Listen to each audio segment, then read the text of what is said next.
Good morning guys, welcome to my YouTube channel. Today we shall discuss about the first poem of class 10th, that is Dust of Snow. It is composed by Robert Frost. Okay, start करते हैं.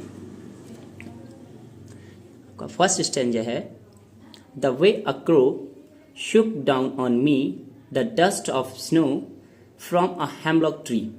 ठीक है, मैं stanza start करने से पहले आपको बताऊं, इस पोम में पोएट जो रॉबर्ट फ्रॉस्ट हैं उसने एक कंट्रेरी मूवमेंट बोले तो विरोध सूचक पल का वर्णन किया है, डिस्क्राइब किया उन्होंने. कंट्रेरी मूवमेंट बोले तो इसमें 3 ऐसे वर्ड्स दिए हैं. फर्स्ट वर्ड है क्रो, दूसरा वर्ड है आपका, सेकंड वर्ड है डस्ट एंड थर्ड वर्ड है हेमलॉक ट्री. कौआ, धूल और धतूरे का पेड़. बेसिकली ये 3 ऐसे वर्ड्स होते हैं, 3 ऐसी चीजें होती हैं जो कि नेगेटिविटी को शो करते हैं. नेगेटिविटी बोले तो something is going to wrong, something is going to happen wrong.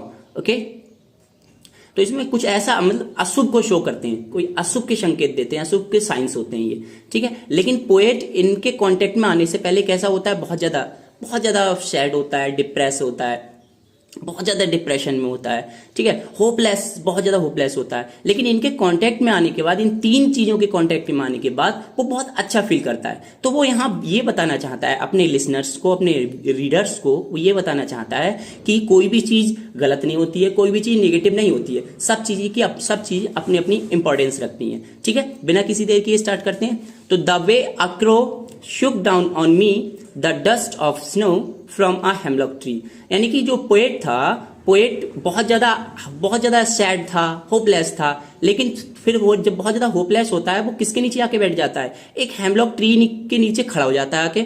ठीक है, तब एक कौआ होता है, तब बे अक्रो, जिस तरह से एक कौए ने शुक डाउन मीस गिरा दिया ऑन मी बोले तो पोएट के ऊपर गिरा दिया. क्या गिरा दिया, the dust of snow from a hemlock tree. Dust of snow यानी कि डस्ट ऑफ स्नो यानी किसके पार्टिकल्स गिरा दिए, स्नो के.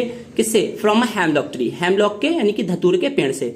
तो पोएट था वो धतूरे के पीछे नीचे खड़े हो गया आके, और धतूरे के नीचे जैसे खड़ा होता है तो एक कौवा आता है, पेड़ पे बैठता है और उसने हिला देता है बर्फ को, और बर्फ किसके ऊपर गिर जाती है, पोएट के ऊपर गिर जाती है. क्लियर. ठीक है, नेक्स्ट स्टैंजा देखते हैं. ठीक है, नेक्स्ट स्टैंजा है पोएट के ऊपर जो कौवे ने क्या किया, बर्फ के स्नो के पार्टिकल्स गिरा दिए. उसके बाद क्या है, has given my heart a change of mood and saved some part of a day I had rued बोले तो जो रूइड आपका यहाँ पे वर्ड हुआ है, बेसिकली हम इसको यूज करेंगे रुइन से. किसको कंपेयर करेंगे, रुइन बोले तो नष्ट करना, डिस्ट्रॉय करना, बर्बाद करना. ठीक, तो हैज गिवन माई हार्ट, जैसे ही कौए ने पोएट के ऊपर क्या गिरा दिए, स्नो पार्टिकल्स गिरा दिए, तो has given my heart a change of mood, उसने उसके दिल को, यानी कि उसका जो सैड हार्ट था वो क्या कर दिया, उसे चेंज ऑफ मूड, उसका मूड क्या कर दिया, चेंज कर दिया.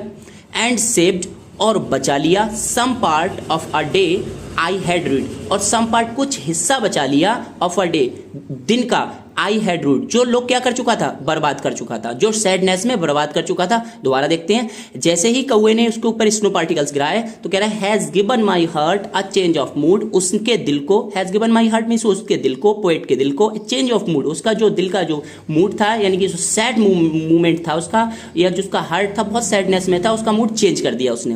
And saved some part of a day I had ruined, और उसने जो सेव बचा लिया, सम पार्ट ऑफ, कुछ हिस्सा बचा लिया दिन का, लगभग बोल सकते हैं हम आधा दिन का हिस्सा बचा लिया, आई हैड रूइड, जो पोएट क्या कर चुका था, सैडनेस में, होपलेसनेस में, डिस्ट्रेस में, डिप्रेशन में क्या कर चुका था, बर्बाद कर चुका था. ठीक,